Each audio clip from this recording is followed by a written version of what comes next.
नमस्कार, स्वदेश खबर में आपका स्वागत है। आपके साथ मैं हूं मानसी दवे। बुलेटिन की शुरुआत करते हैं बड़ी खबरों के साथ और बुलेटिन में सबसे पहले बात भारतीय बाजार की गिरावट पर आज ब्रेक लग गया है। आज सेंसेक्स 1700 अंकों से ज्यादा चढ़ा, वहीं निफ्टी में भी 500 अंकों से ज्यादा की तेजी देखने को मिली।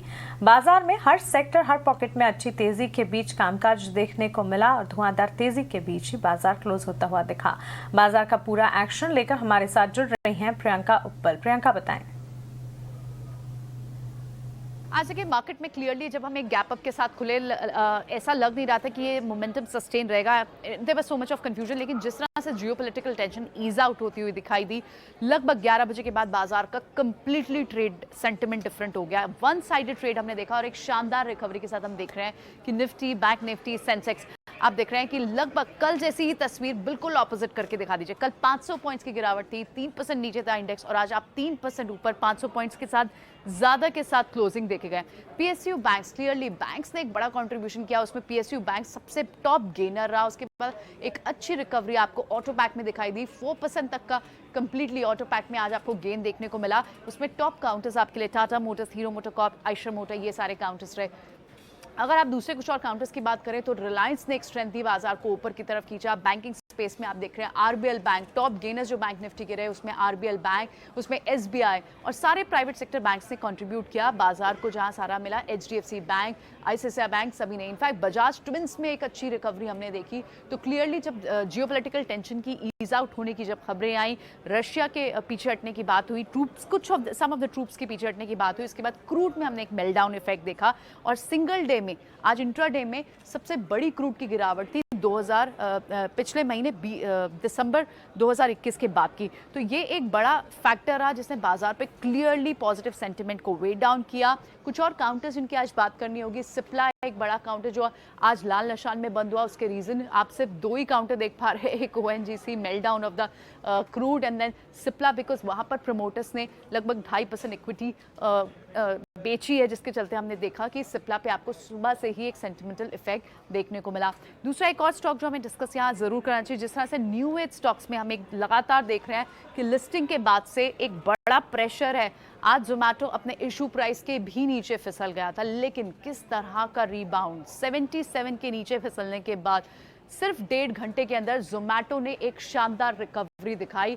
स्टॉक पॉजिटिव हरे निशान के साथ बंद होते हुए दिखाई दिया। इनफैक्ट इसी तरह की रिकवरी आपको India mart, LIC housing finance, तमाम दूसरे काउंटर्स में जहां अच्छे खासे कल शॉर्ट्स बन रहे थे, उन सब काउंटर्स में दिखाई दी। तो आज के हीट मैप में आपको सिर्फ और सिर्फ 2 लाल काउंटर दिखेंगे जो बिल्कुल रिवर्स है कल की सिचुएशन से। तो एक शानदार क्लोजिंग के साथ मार्केट ने एक बहुत शार्प रिकवरी, एक रीबाउंड सेशन दिखाया और शुरुआत से एंड तक आपको एक वन साइडेड ट्रेड दिखाई दिया और एक बड़ी तेजी के साथ बाजार आज बंद हुए। ओके, तो क्लियरली शानदार रिकवरी के साथ हमने अब देखा धुआंधार तेजी के बीच ही क्लोजिंग देखने को मिली। शुक्रिया प्रियंका, मार्केट का पूरा अपडेट हमें बताने के लिए। लिस्टेड कंपनियों के लिए मार्केट रेगुलेटर सेबी ने बड़ी राहत दी है। सेबी ने चेयरमैन और एमडी के पदों को अलग अलग रखने की अनिवार्यता को खत्म कर दिया है। सेबी का कहना है कि अब कंपनियां ही तय करें कि उन्हें इन दोनों पदों को साथ रखना है या अलग अलग। ज्यादा अपडेट के लिए हमारे साथ जुड़ रहे हमारे सहयोगी अंकुर मिश्रा। जी हाँ, सेबी ने चेयरपर्सन और एमडी और सीईओ के पोस्ट को जो स्प्लिट करने का निर्णय था, अब उसको वॉलंटरी कर दिया है, जो कि पहले मैंडेटरी था। आपको याद होगा मई 2018 में सेबी ने ये डिसाइड किया था कि चेयरपर्सन और एमडी और सीईओ की पोस्ट को स्प्लिट करना चाहिए और उसको 1 अप्रैल 2020 से लागू होना था। हालांकि कई कंपनियां तैयार नहीं थी इस प्रोविजन के लिए, तो कंपनियों ने और समय मांगा था। इसकी समय सीमा बढ़ाकर 1 अप्रैल 2022 कर दी गई थी। लेकिन जो प्रिपेयर्डनेस की बात है, उस पर सेबी ने यह कमेंट किया है कि 2019 सितंबर तक जहां सिर्फ 50% कंपनियां कंप्लाइड थी इस नए रूल के लिए, दिसंबर 2021 तक सिर्फ 4% कंपनियां और बढ़ी जिन्होंने कंप्लायंस पूरा किया। तो महज 4% का इजाफा हुआ 2 साल में इस नए कंप्लायंस को पूरा करने के लिए।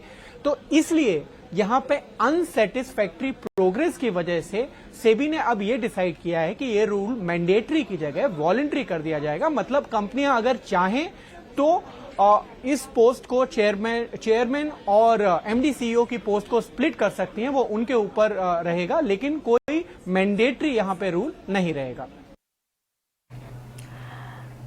क्वांट म्यूचुअल फंड के सीईओ संदीप टंडन का कहना है कि 2022 में बाजार में डर का माहौल बना रहेगा। इससे बाजार में उतार चढ़ाव देखने को मिलते रहेंगे। You have to capitalize on the shorter moves, okay, in the market. And I have always said that like global liquidity peaked out in September 2021, and the real impact of declining liquidity you will felt after 6 months, 8 months, okay. But the good news is that, in this market, our employed vol spikes very sharply. Look at what happened in the month of January. The VIX shot up to 36-38% and settled back to whatever 16% okay, or 15-16% range. I'm talking about US VIX. Something similar, the VIX is now trading around 28-29%. I think it can spike to another 5-6%, maybe back to 36-37%, and it happened very fast. So it's like next 2 or 3 trading session, I believe that VIX should also settle down, start drifting down, and so is the case for the India VIX is also around 23, has potential to go to 26 or so. So maybe we are very close to a trading bottom. From a near-term perspective, in next 2 or 3 trading session, ideally market should bottom out. I have always said that, this is the year when the fear is extremely high. You should try to participate, and whenever there's a complacency, you try to prune down your exposure. That's the way you can make money in 2022. It's going to be extremely difficult year. पिछले कुछ दिनों से crude में आ रही तेजी पर break लग गया है। रूस और यूक्रेन में जारी तनातनी में नरमी का संकेत मिलते ही क्रूड के उबाल में भी कमी आ गई है। ब्रेंट क्रूड 3% टूटकर $94 प्रति बैरल के नीचे फिसल गया है। इसी हफ्ते के ऊपरी स्तरों से ब्रेंट क्रूड करीब $3 नीचे है। ब्रेंट इस हफ्ते $96 के ऊपरी स्तर तक गया। दरअसल रूस और यूक्रेन के बीच तनाव बढ़ने से कच्चे तेल में बीते हफ्ते जोरदार तेजी देखने को मिल रही थी। आशंका जताई जा रही थी कि रूस किसी भी वक्त यूक्रेन पर हमला कर सकता है। देखिए, आज जो मार्केट में जो उछाल आया है और जो रिलीफ, ओवरऑल जो रिलीफ महसूस हुआ है कि ये रशिया की जो सेनाएं कुछ वापस हटा ली गई हैं, तो जो कल का जो माहौल था, कल के माहौल से आज के माहौल में इतना जो रिलीफ महसूस हुआ है, वही रिफ्लेक्ट हो रहा है हमारी आज का जो स्टॉक मार्केट पे भी, और उसी का वो असर इमीडिएट आया है कि जो तेल के दामों में जो $2 से $3 की जो कमी आई है, जो कि लगातार पिछले दिनों से एक आध $1 बढ़ते बढ़ते $96 तक पहुंच गया था। अभी $93-94 पर आ चुका है ब्रेंट क्रूड, 92-93 बल्कि। तो उस हिसाब से काफी रिलीफ महसूस कर रहे हैं हर कोई, और हमारे लिए, खास करके हमारे देश के लिए, कि हम जो 85-86% जो इंपोर्ट पे डिपेंडेंट है, हमारे लिए तो पूरी इकोनॉमी के लिए मैं कहूँगा कि एक राहत की सांस है। रूस और यूक्रेन की तनातनी में कमी का संकेत न सिर्फ क्रूड की कीमतों के लिहाज से बल्कि पूरी दुनिया के लिए एक अच्छी खबर है। रूस के रक्षा मंत्रालय के प्रवक्ता के मुताबिक उसकी दक्षिणी और पश्चिमी मिलिट्री डिस्ट्रिक्ट यूनिट्स ने अपना टास्क पूरा कर लिया है और वो अपने बेस लौट रहे हैं। यूक्रेन की सीमा पर करीब 1.5 लाख से ज्यादा सैनिक होने की वजह से युद्ध का खतरा मंडराने लगा था। हालांकि मामला सुलझने तक कीव में भारतीय दूतावास की तरफ से एक एडवाइजरी जारी की गई है। यूक्रेन में रहने वाले भारतीय नागरिकों, खासकर स्टूडेंट्स से कहा गया है कि अगर जरूरी ना हो तो वो फिलहाल यूक्रेन छोड़ दें। एडवाइजरी में कहा गया है कि भारतीय नागरिक बिना किसी जरूरी काम के यूक्रेन की यात्रा ना करें और वहां मौजूद नागरिक भी जरूरी ना होने पर घर से बाहर ना जाएं।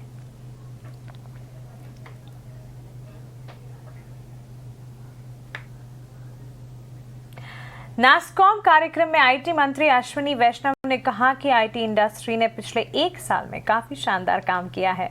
उन्होंने कहा कि इंडस्ट्री को अब 300 से $350 बिलियन के लक्ष्य की तरफ बढ़ना चाहिए। वहीं 5G की बात करते हुए उन्होंने कहा कि इससे लोगों को बड़े पैमाने पर रोजगार मिलेगा।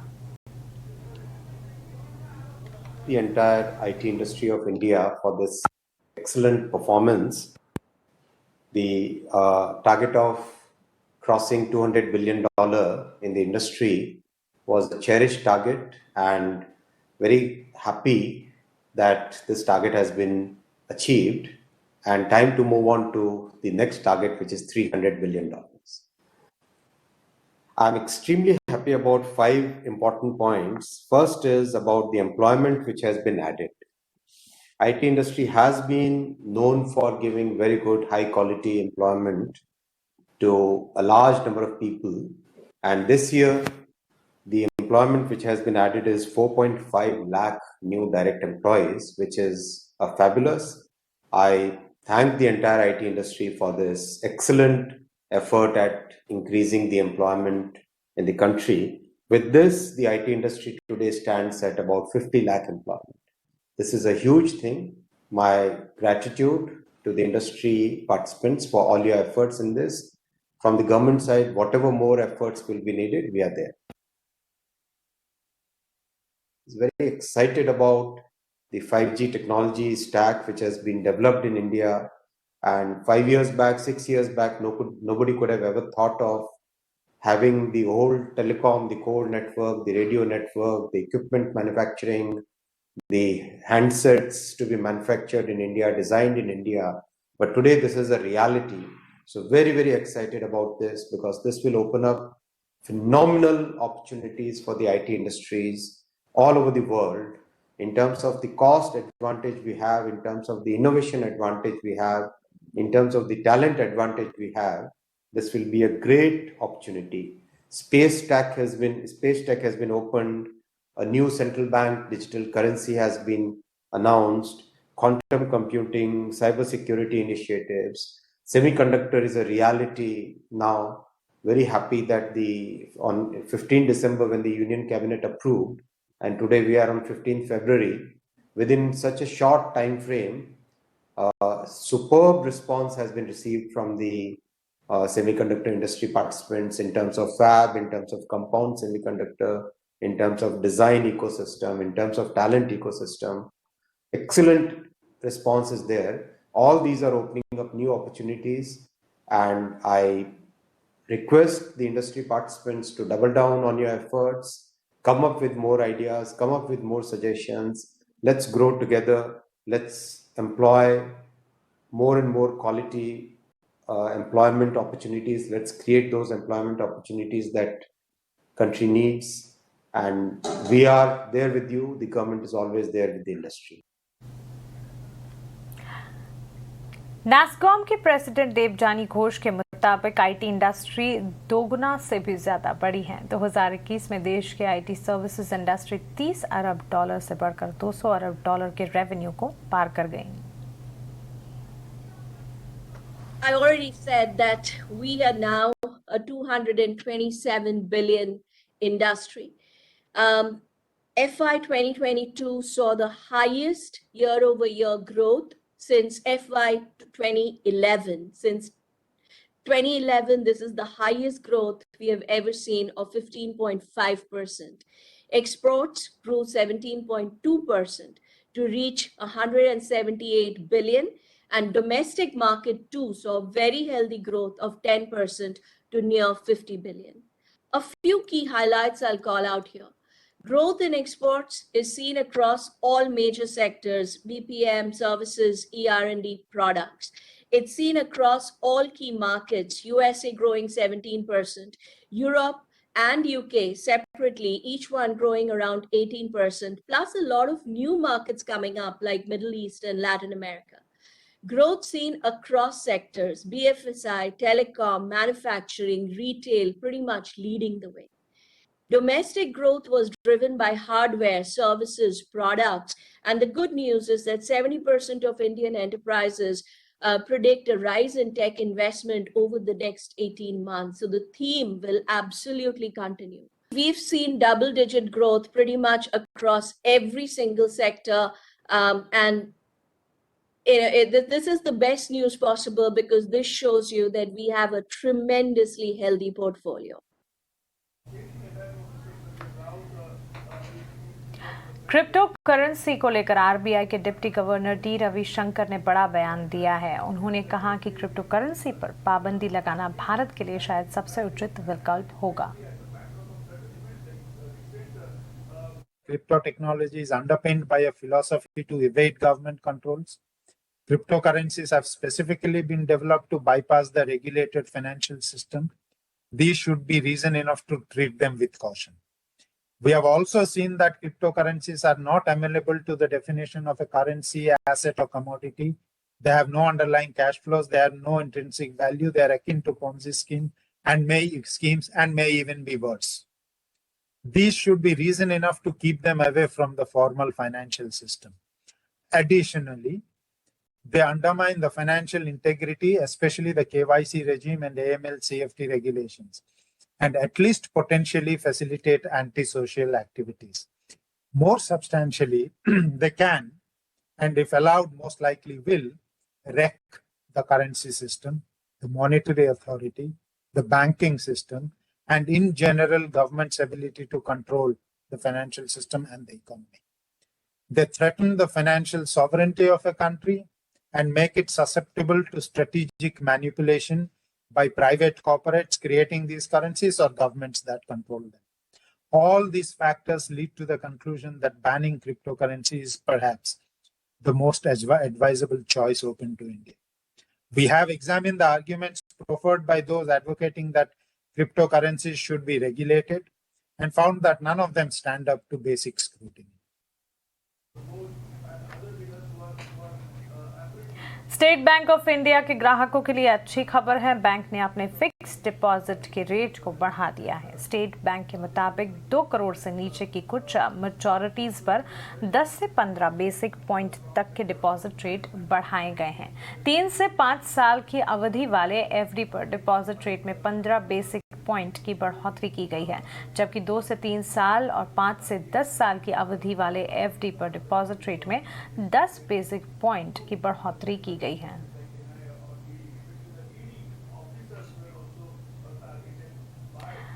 अगर मैं कहूं कि आप भारतीय रेलवे से ऑनलाइन सामान ऑर्डर कर सकते हैं, जैसा कि आप अमेज़न या फ्लिपकार्ट से करते हैं, तो आपको यकीन नहीं होगा, लेकिन ऐसा होने जा रहा है। पूरी जानकारी लेकर हमारे साथ मेरे सहयोगी समीर दीक्षित जुड़ गए हैं।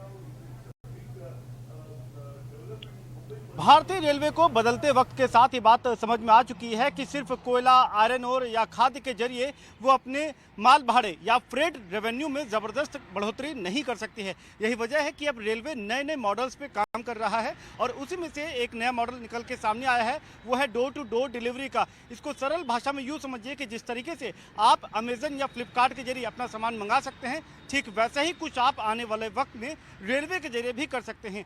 एक मोबाइल ऐप की मदद से रेलवे आपका सामान आपके घर पहुंचाएगी और इसके एवज में आपसे कुछ मामूली शुल्क लिया जाएगा। इस पूरे door to door delivery service की बतौर पायलट प्रोजेक्ट शुरुआत की जाएगी। अभी ट्रायल रन भी चलना इसका शुरू हो गया है।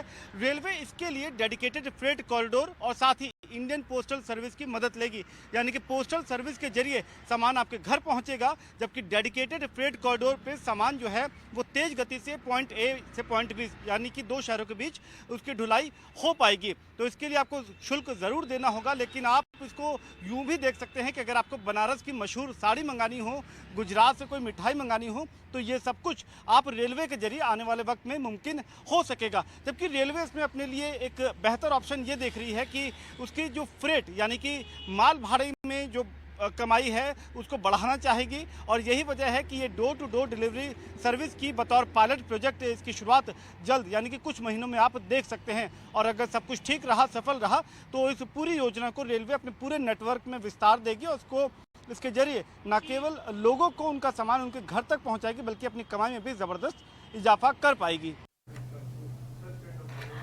LIC IPO के लिए DRHP फाइल करने के बाद अब सरकार ITBI बैंक के विनिवेश की प्रक्रिया में तेजी लाने की तैयारी कर रही है। सूत्रों से मिली जानकारी के मुताबिक ITBI बैंक के विनिवेश के लिए अगले हफ्ते रोड शो शुरू हो सकता है। पूरी खबर के साथ हमारे सहयोगी प्रकाश प्रियदर्शी जुड़ रहे हैं। देखिए, LIC के IPO के लिए DRHP फाइल करने के बाद सरकार जो है आईडीबीआई बैंक में विनिवेश की प्रक्रिया को काफी तेज करना चाहती है और इसके लिए मन भी बना चुकी है और तैयारियां शुरू कर दी गई हैं। सूत्र हमें बता रहे हैं कि दीपम जो है इसी महीने के अगले सप्ताह से रोड शो शुरू करने जा रहा है और ये वर्चुअल मोड से किया जाएगा।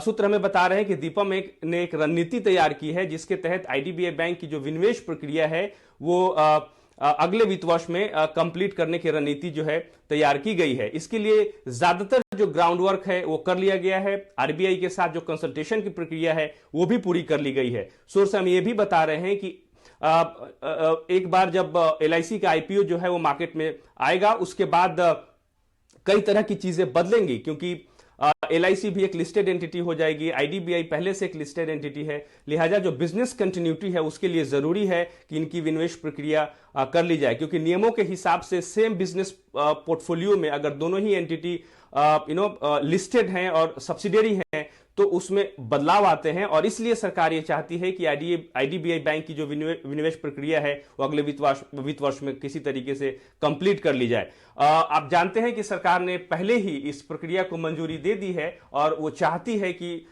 उसकी हिस्सेदारी और साथ ही साथ एलआईसी की हिस्सेदारी पूरी तरीके से आईडीबीआई बैंक में उसको डाइवेस्ट कर दिया जाए। बाजार में इस वक्त काफी उतार चढ़ाव हम देख चुके हैं। ऐसे में लो बीटा शेयर कौन से हैं, इस पर पूरी जानकारी दे रहे हैं शरद दुबे। बाजार में वॉलेटिलिटी की जो है बढ़त देखने मिली है और इंडिया विक्स की अगर बात करें तो उनकी हाईएस्ट लेवल्स देखने मिली है मई 2021 से लेके। बाजार में वॉलेटिलिटी के रीजंस बहुत है, ग्लोबल मैक्रोस है, जियोपॉलिटिकल टेंशंस आ रहे हैं, लेकिन हमने एक इंटरेस्टिंग डेटा निकाली है जहां पे हमने लो बीटा स्टॉक्स, जो स्टॉक्स होते हैं जो बीटा जिनके कम होती है, 1 से कम होती है और जो ज़्यादा वॉलेटाइल नहीं होते स्टॉक्स, उनके स्टॉक प्राइसेस में जब मार्केट्स में वॉलेटिलिटी ज़्यादा रहती है, उन स्टॉक्स का हमने लिस्ट लिया है। सबसे पहले निफ्टी के आंकड़ों के बात करें तो लगभग 40% कॉन्स्टिट्यूएंट जो 20 स्टॉक्स है आपके निफ्टी में वो लो बीटा स्टॉक्स के डेफिनेशन में आते हैं। और अगर निफ्टी 500 इंडेक्स के बारे में बात करें तो वहाँ पे ऑलमोस्ट 38% जो इंडेक्स के कॉन्स्टिट्यूएंट्स है, यानी 190 स्टॉक्स, उनका बीटा जो है 1 से नीचे है। अब इनमें जो है हमने एक लिस्ट निकाली कि निफ्टी 50 में लोएस्ट बीटा स्टॉक्स कौन से हैं, तो उसमें सबसे पहले आता है Cipla, Nestle India, power grid. यहाँ पे देख सकते हैं ऑलमोस्ट 0.34 से लेके 0.62 तक जो है 6 मंथ बीटा जो है देखा गया है। HUL, डॉक्टर रेड्डीज लैब्स जो है 4th और 5th लोएस्ट बीटा स्टॉक आपके निफ्टी इंडेक्सेस में है। अब बात करते हैं निफ्टी 500 इंडेक्स के, जहाँ पे ब्रॉडर स्टॉक्स को लेते हैं, मिड कैप्स को लेते हैं। यहाँ पे देख सकते हैं शारदा क्रॉपकेम जो है और RHI मैग्नेसिटिया, इनका जो है लेवल्स है ऑलमोस्ट 0.4 जो है 6 मंथ बीटा उस लेवल्स पे है। इसके अलावा फ्यूचर रिटेल, इमामी और गैलेक्सी सर्फेक्टेंट्स जो है आपके जो है अगले 3 जो लोएस्ट बीटा स्टॉक्स है वो फोकस में रहेंगे। तो ये सारे लो बीटा स्टॉक्स जो है जनरली ज़्यादा रिएक्ट नहीं करते हैं जब मार्केट में वॉलेटिलिटी बढ़ती है। चारा घोटाले के 5वें केस में दोषी करार दिए जाने के बाद लालू यादव को जेल जाना पड़ा है। डोरंडा ट्रेजरी से की गई करीब 140 करोड़ की अवैध निकासी पर रांची की सीबीआई कोर्ट ने फैसला सुनाया। सीबीआई कोर्ट 21 फरवरी को सजा का ऐलान करेगी। दोषी करार दिए जाने के बाद लालू प्रसाद ने अपनी खराब सेहत का हवाला देते हुए अस्पताल भेजे जाने की मांग की थी, लेकिन कोर्ट ने इसे ठुकरा दिया। टोटल 99 लोगों से कन्विक्शन, 20 लोगों को एक्यूटल हुआ 20 okay. और बाकी 36 लोगों को, 2 पॉलिटिशियन सहित 36 लोगों को 3 साल की सजा सुनाई गई। 3 साल की। उसमें लालू जी को कन्विक्ट किया गया। क्वांटम ऑफ पनिशमेंट अभी नहीं सुना। 20 लोगों में कोई बड़ा नाम है? 20 लोगों में पॉलिटिशियन में ध्रुव भगत और जगदीश शर्मा का। पूर्व रेल मंत्री लालू प्रसाद यादव की मुश्किलें बढ़ गई हैं। रांची में सीबीआई कोर्ट ने लालू को डोरंडा ट्रेजरी केस में दोषी ठहराया है और इसी के साथ 99 में से 75 लोग दोषी करार दिए गए हैं। 21 फरवरी को सजा का ऐलान होगा। वहीं बताते हैं आखिर क्या है ये मामला। चुकी है। हालांकि इन सभी मामलों में उन्हें हाईकोर्ट से जमानत मिल चुकी है। ET नाउ स्वदेश। और इसी के साथ स्वदेश खबर में फिलहाल इतना ही। मुझे दीजिए इजाजत, लेकिन खबरों का सिलसिला लगातार जारी है। आप बने रहें ET नाउ स्वदेश के साथ। नमस्कार।